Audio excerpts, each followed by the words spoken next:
Thank you very much, everybody. It's a great honor to have President Ferdinand Marcos Jr. of the Philippines, a great family legacy, and highly respected in this country. I know that because I have many friends in the Philippines, and it's great respect, or I couldn't say it, so congratulations. We're going to be talking about trade. We're going to be talking about war and peace. They're a very important nation militarily, and we've had some great drills lately. We're back with them. I think I can say that the last administration was not getting along with them too well. They didn't get along with anybody. They didn't know. Honestly, they didn't know what they were doing. But we have some fantastic military relationships with the Philippines, and that's been reinstituted. And Pete, I would say that you couldn't be happier, right, with the relationship. Great partner. So I just want to say it's an honor to have you. We're going to talk about trade today, and we're very close to finishing a trade deal, big trade deal actually. And we do a lot of business with you. It's a lot of income coming in for both groups. But I was surprised to see the kind of numbers. They're very big, and they're going to get bigger under what we're doing and what we're proposing. And I just want to thank you for being with us. It's a great honor. You and your representative. It's really a great honor.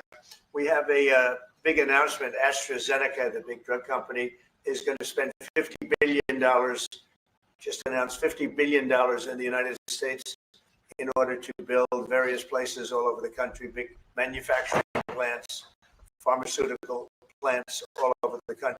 So, because of the fact that the tariffs are placed, so they're building their facilities in New York. $50 billion, that's a big investment. And it's going to be a very good investment. I have no doubt about it. So thank you to AstraZeneca. And with that, I'd like to have you say a few words, please.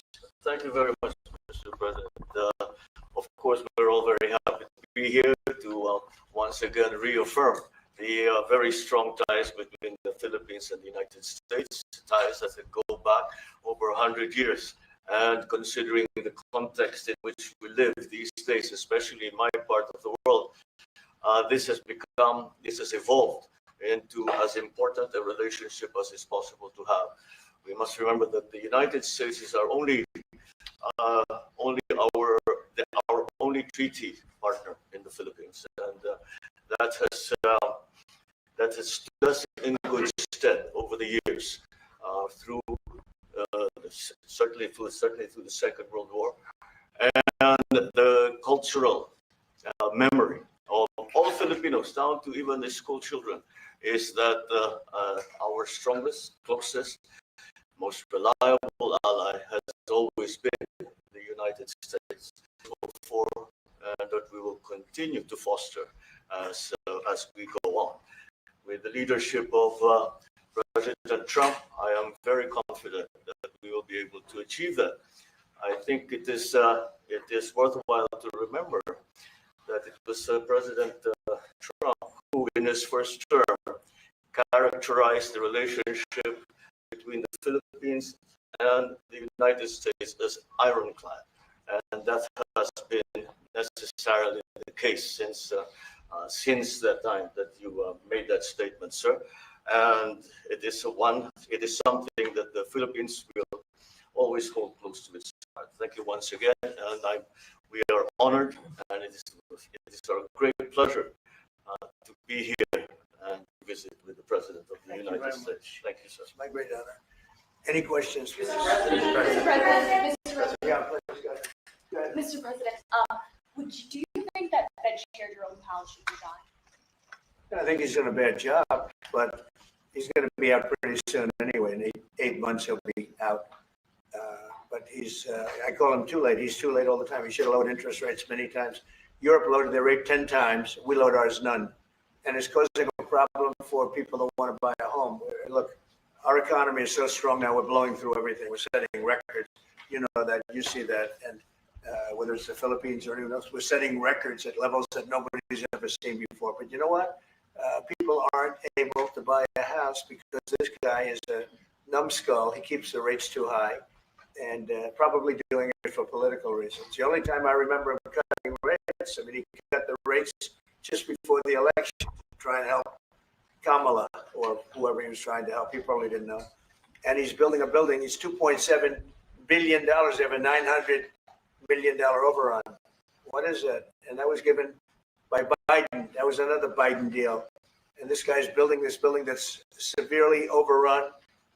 And what does he need the building for? Why does he need space for more people? So they did a big study the other day, and they called all of the great intellects and the great economists and all of the great everything. And it was 71, and only 2 got it right. Me and another gentleman that happens to be very smart. 69 people got it wrong, and the Fed got it wrong, more wrong than anybody. And he has these think tanks, and they build buildings for people that think, and it's really not thinking. It's a little bit of combination of thinking, but it's something you sort of have or you don't have. They don't. The job he's done is just terrible. You got to raise interest rates. We should be at 1%. We should be leading the world. Instead, we're paying 4%. And if you look at what that means, that's over $1 trillion in interest that we have to pay. That with the striking of a pen, we would be saving more than $1 trillion. Is that right, Scott? Yes, Do you have sir. anything to say about it? Yes, sir. I called yesterday and this morning for the Fed to do a big internal investigation to understand not their monetary policy, but everything else. The Fed has had big mission creep, and that's where a lot of the spending is going. That's why they're in their lane.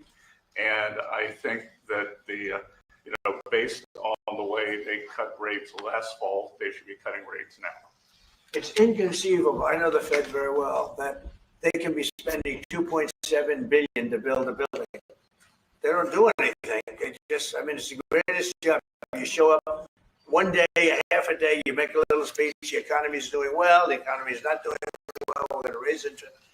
And he's got it wrong. That's why I call him too late, T-O-O, too late. And it's really too bad. But it is affecting people that want to buy houses, and that shouldn't happen. Mr. President, And he should lower them. Those rates should be 3 points lower. That's what they should be, 3 points lower, maybe more than that. I would like to ask both of you one question. Mr. President Marcos, next year, Philippines is going to be the rotating chair of ASEAN. I wonder, how do you plan to balance your relationship between the United States and China?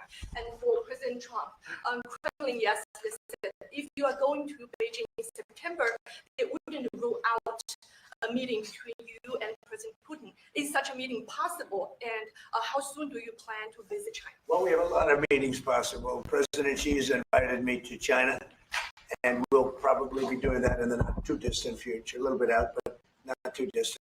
And I've been invited a lot of people, and we'll make those decisions pretty soon. Please. Well, as you well, as you went on into 2026, there is no need, in a sense, balance to as you characterize as to balance our relationship between the United States and China, simply because our foreign policy is an independent one, and we are essentially concerned with the defense of our territory and the exercise of our sovereign rights. Now, whether we do this not alone, we need to do this with our partners. And again, our strongest partner has always been the United States. But of course, we are trying to form coalitions and multilateral relations so that those like-minded nations who share the same values as we do, who hew to international law, more specifically the UNCLOS, present that position very clearly to anyone who has intentions of unilaterally changing the world order, and that is how we are guided in that. And I don't mind if he gets along with China, because we're getting along with China very well. We have a very good relationship. In fact, the magnets, which is a little complex piece of material, but the magnets are coming out, very well. They're sending them in record numbers. We're getting along with China very well, and I don't mind if president dealt with China.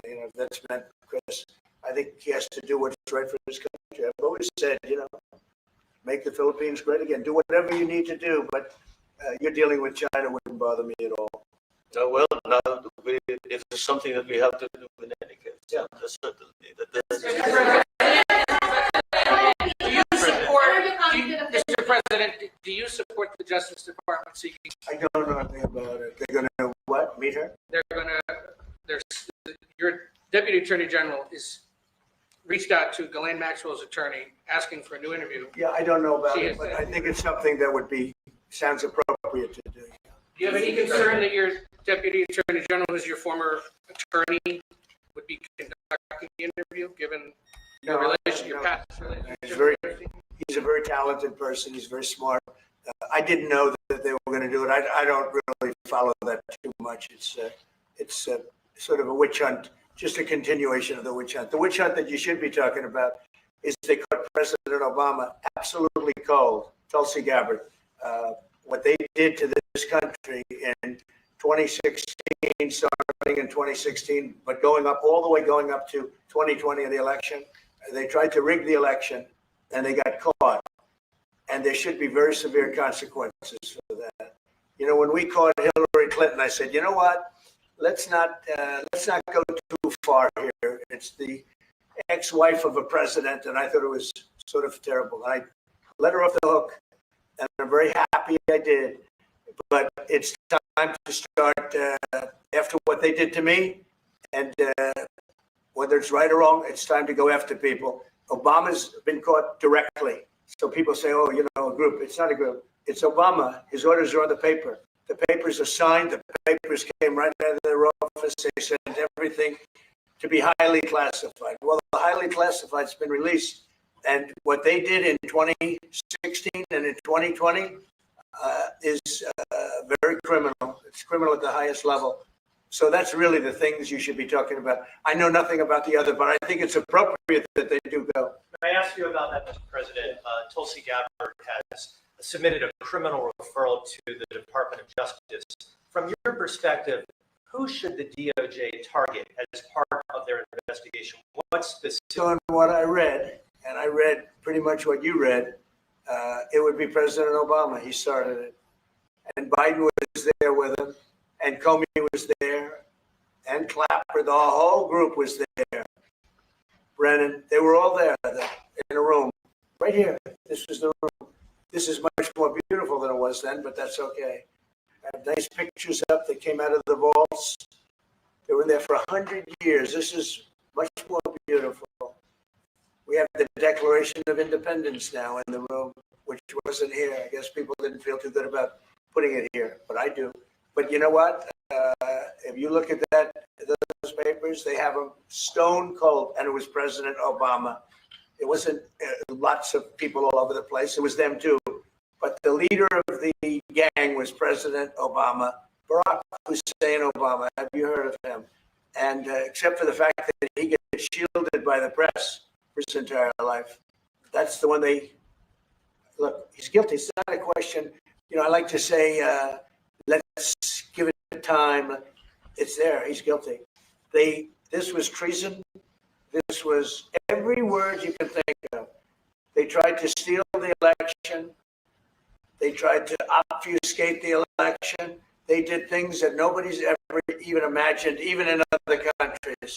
You've seen some pretty rough countries. This man has seen some pretty rough countries, but you've never seen anything like it. And we have all of the documents. And from what Tulsi told me, she's got thousands of additional Obama. It was his concept, his idea, but he also got it from crooked Hillary Clinton. Crooked is a $3 bill.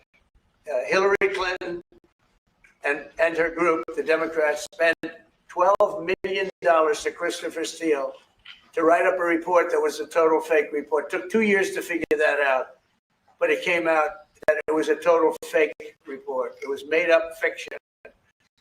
And they used that. Now, the one thing they weren't able to do was and probably the only thing I respect about the press in years is the press refused to write it before the election. They refused to put it in The Steele report was a disaster. All lies, all fabrication, all admitted, and admitted fraud. She paid $12 million and the Democrats for that report to a wise guy named Christopher Steele. He wrote a phone election. I'll tell you what, I talk about all the time, the fake news, how bad it is. But in this case, they wouldn't do it. They saw it, they read it, and they said, we don't believe it.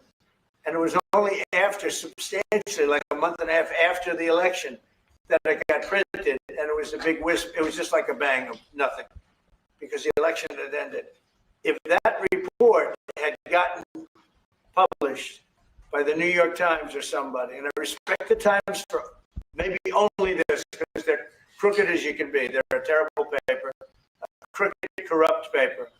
But for this one moment, they said, this is bullshit, we can't put this in. And neither could any other paper. Wall Street Journal's a lousy paper, very, very dishonest paper. As you see, I'm suing them for a lot of money because they do things very badly. It's got a nice name, but it's really, in my opinion, it's a terrible paper, and it can be corrupt. But just so you know, they didn't take the Steele report. It was the dossier. Remember the famous dossier? I call it the fake news dossier. The news wouldn't publish it, and I'm amazed. They had 2.5 months. It was finished 2.5 months. That was supposed to the election, and frankly, nobody cared too much about it. But that was the big thing. No, we caught Hillary Clinton. We caught Barack Hussein Obama. They're the ones, and then you have many, many people under them. Susan Rice. They're all there. The names are all there. And I guess they figured they're going to put this in classified information and nobody will ever see it again, but it doesn't work that way. And it's the most unbelievable thing I think I've ever read. So you ought to take a look at that and stop talking about nonsense, because this is big stuff. Never has a thing like this happened in the history of our country. And by the way, it morphed into the 2020 race. And the 2020 race was rigged, and it was a rigged election. And because it was rigged, we have millions of people in our country. We had inflation. We solved the inflation problem. But millions and millions of people came into our country because of that. And people that shouldn't have been, people from gangs and from jails and from mental institutions, people that we don't want in our country. 888 murderers, many of them 50%, more than 50%, murdered more than one person. I hate to say this with such a distinguished guest, but you know, they asked me a question. I got to answer the question. No, Barack Hussein Obama is the ringleader. Hillary Clinton was right there with him, and so was Sleepy Joe Biden, and so were the rest of them. Comey, Clapper, the whole group, and they tried to rig an election, and they got caught. And then they did rig the election in 2020. And then because I knew I won that election by a lot, I did it a third time, and I won in a landslide. Every swing state won the popular vote. But I won that all the same way in 2020. And look at the damage that was caused.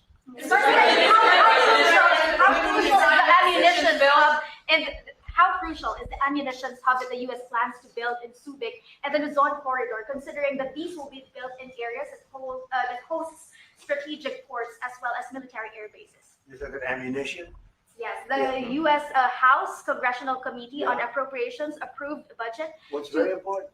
Otherwise, Sorry? we wouldn't have approved it. Sorry. Yeah, it's very important. Otherwise, we wouldn't. We need ammunition. We're going to end up in a few months, we'll have more ammunition than any country has ever had. We're going to have more missiles than any country has ever had.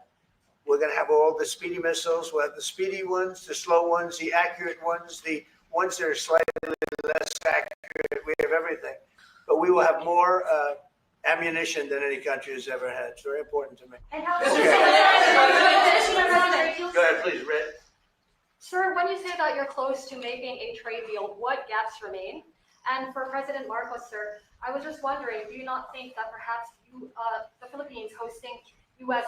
missile systems could be considered escalatory by China, especially because they can strike even to mainland China? Thank you. Well, it's an honor to be with this gentleman. You know, I've known him, and I've known his family, actually, but I've known him.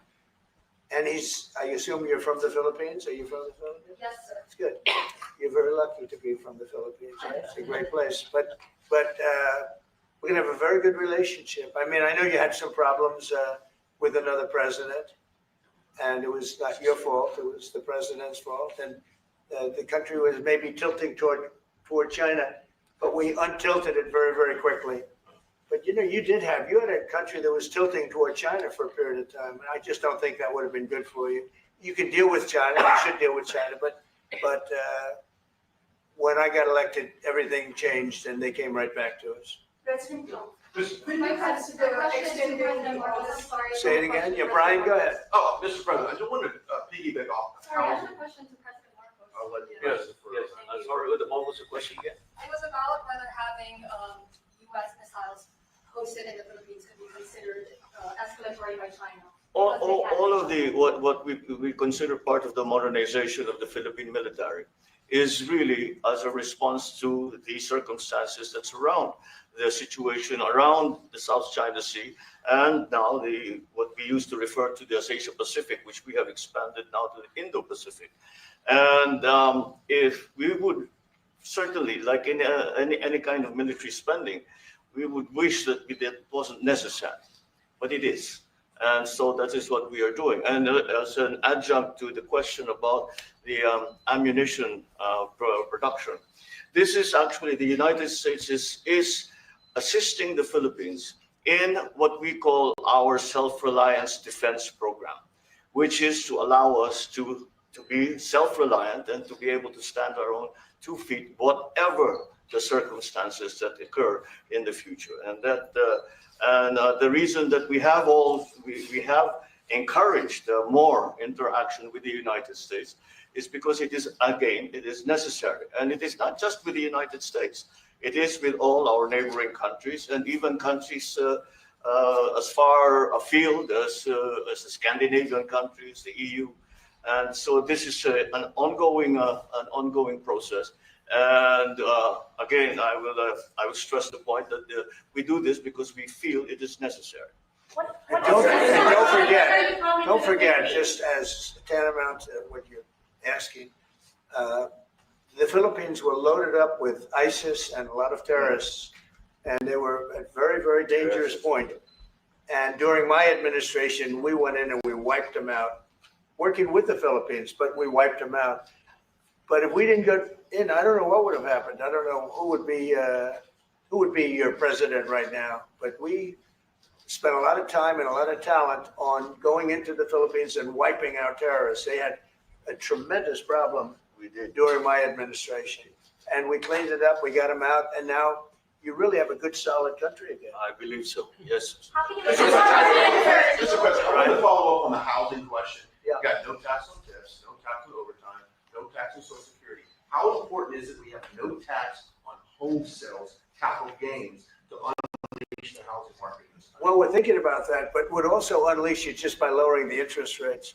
If the Fed would lower the rates, we wouldn't even have to do that. But we are thinking about no tax on capital gains on houses.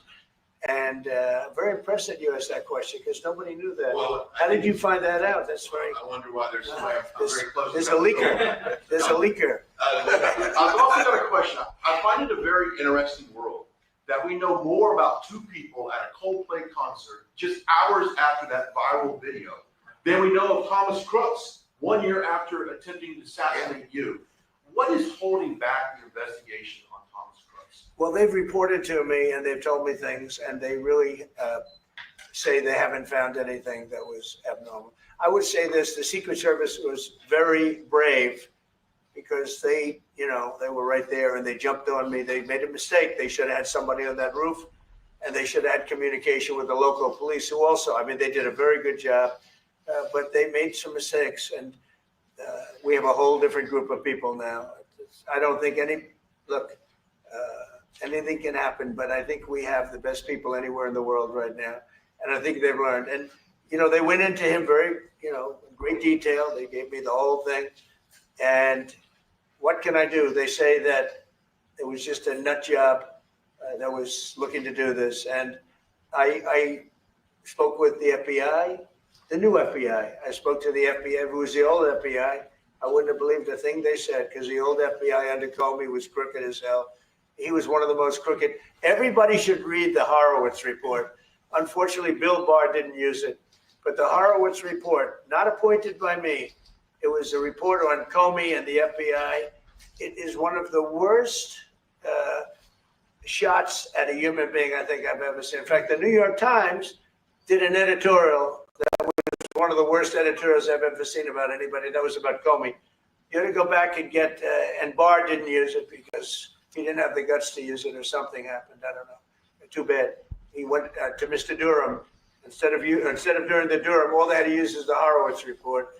And I always felt badly for Horowitz, frankly, because he's a Democrat, I guess. He was appointed by a Democrat. But that report has gotten lost, and it shouldn't be lost. You should all go back. It should be mandatory reading. Go back and read the Horowitz report on Comey and his cronies. And you'll see exactly, we're going to add that to all the stuff that we found. It just confirms it. But what we found is even more so. Now, we found absolute, this isn't like evidence, this is like proof, irrefutable proof that Obama was seditious, that Obama was trying to lead a coup and was with Hillary Clinton, with all these other people, but Obama headed it up. And, you know, I get a kick when I hear everyone talks about people I never even heard of. It was this one. No, it was Obama. He headed it up. And it says so right in the papers. Got everything. This is the biggest scandal in the history of our country. And it really goes on to even the auto pen, because it all relates to the same thing. It all started the same sick minds. You have an auto pen, which is a tremendous, well, we don't have a president. We have an auto pen that signs everything. I'll bet you sign everything. You don't have auto pens. Everybody, who doesn't sign? You're the president of a country. But it's all that whole thing leading right up to the end of it is the auto pen. And the auto pen was used by people, and Biden knew nothing about it. They were signing documents that he knew nothing about. As an example, they released the Unselect Committee of Liability. The Unselect Committee spent 2 years grilling everybody, and then they destroyed all the evidence. You know why? Because the evidence made them guilty, and he gave them all a pardon. The Cheney, all the scum that was on the Unselect Committee, Cryan, Adam Kinzinger, and Democrats, and he gave them a pardon. Do you have something else? I was just going to add one more thing on Adam Schiff. Director Pulte reports that Adam Schiff claims he lived in a one-bedroom apartment. Now, how does a family of four, and you're a developer, a very successful developer, how does a family of four live in a one-bedroom apartment? No, it looks like Adam Schiff really did a bad thing. They have him. Now, let's see what happens. It's not up to me. I stay out of it purposely. But it's mortgage loan fraud. It's a big deal. He defrauded banks and insurance companies and the federal government. But it's very simple. It's mortgage loan fraud. And you're right. It's a lot of people to live in a one-bedroom apartment, right? But he put it down. But he has a lot of other things far worse than that. So, no, Adam Schiff, they have him 100% on mortgage fraud. Now, if there's anybody else in this room except you would have no problem. But anybody else in this room, you'd have a problem. I'd have a problem. Yeah, please. So there was a hearing yesterday in the Harvard case. Would you allow Harvard to get their federal dollars back as a part of any agreement with the administration? No, I'm not giving. Harvard's been given $7 billion. Can you believe it? By the Fed, $7 billion, and we want money to go to all universities, not Harvard. Harvard got more than anybody else. They have $52 billion. They get huge tax incentives and tax breaks on that $52 billion. But they have $52 billion, and they got $7 billion over a short period of time. And we have a very hostile judge appointed by Barack Hussein Obama, a very, very hostile judge who knows exactly right from wrong. But you know, we expect to win it on appeal. She hasn't given a decision yet, but she's very hostile, and she was put by Barack Hussein Obama. And generally speaking, anybody that does that, we're gonna have problems with. So we don't expect to have. We won the case yesterday. Anybody that was there that was a neutral would say we easily won the case. But a lot of the case and a big part of it's going to be how much money Harvard gets in the future. That's not part of the case. And they're not going to get very much. Mr. President, where are we in terms of negotiating about the reciprocal tariff? How far are we With who? from with the Philippines? Yes, sir. How far Are you we from the Philippines? Yes, sir. I'm from the Philippines. How far are we from achieving? Well, it's tough. He's a very tough negotiator. So far, we're not there because he's negotiating too tough.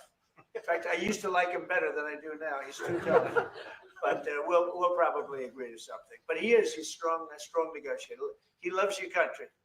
Mr. President, When are you planning No, to no, the future? please. You talk a lot about the severe consequences that those who are involved in the Russia hoax must face. In your view, sir, what are the next steps now that these documents are out there? Well, the Justice Department would have to act.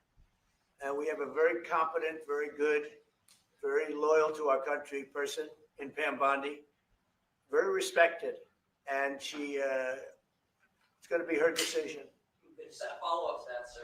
Christy Nome is in New York City visiting an off-duty CBP officer who was allegedly shot this weekend by an illegal alien who came into the country during the previous administration. Right. What is your message to any local leaders who continue to push sanctuary city policies after this nearly tragic incident?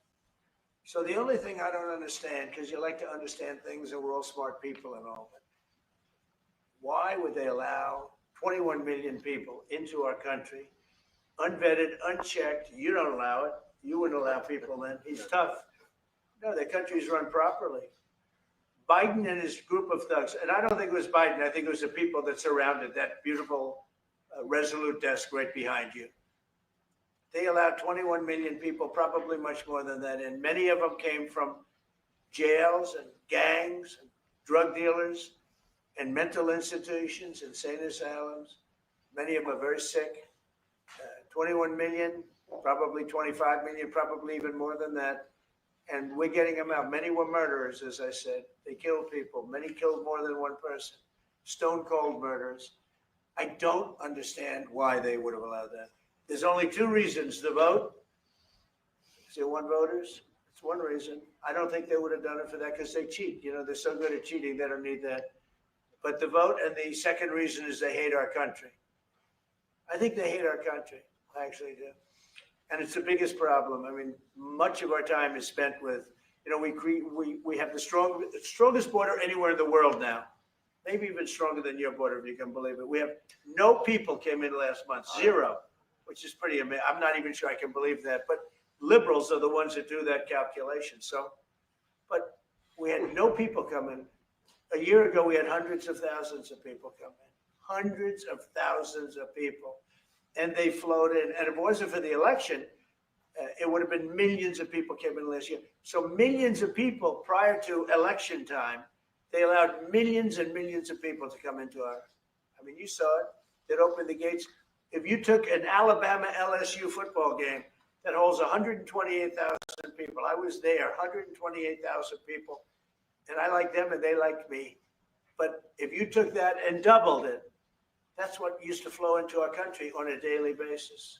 It's not even believable. And we're getting them out, and we're starting with the worst ones. And we had a man shot yesterday, a police officer who's a great gentleman, shot right here in the throat. Probably won't be able to speak again.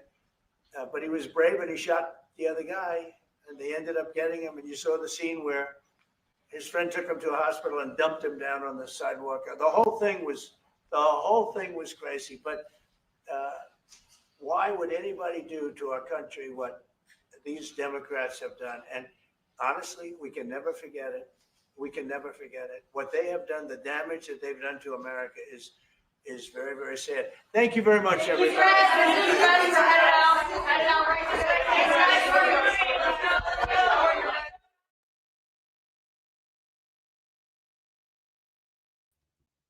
Okay, thank you.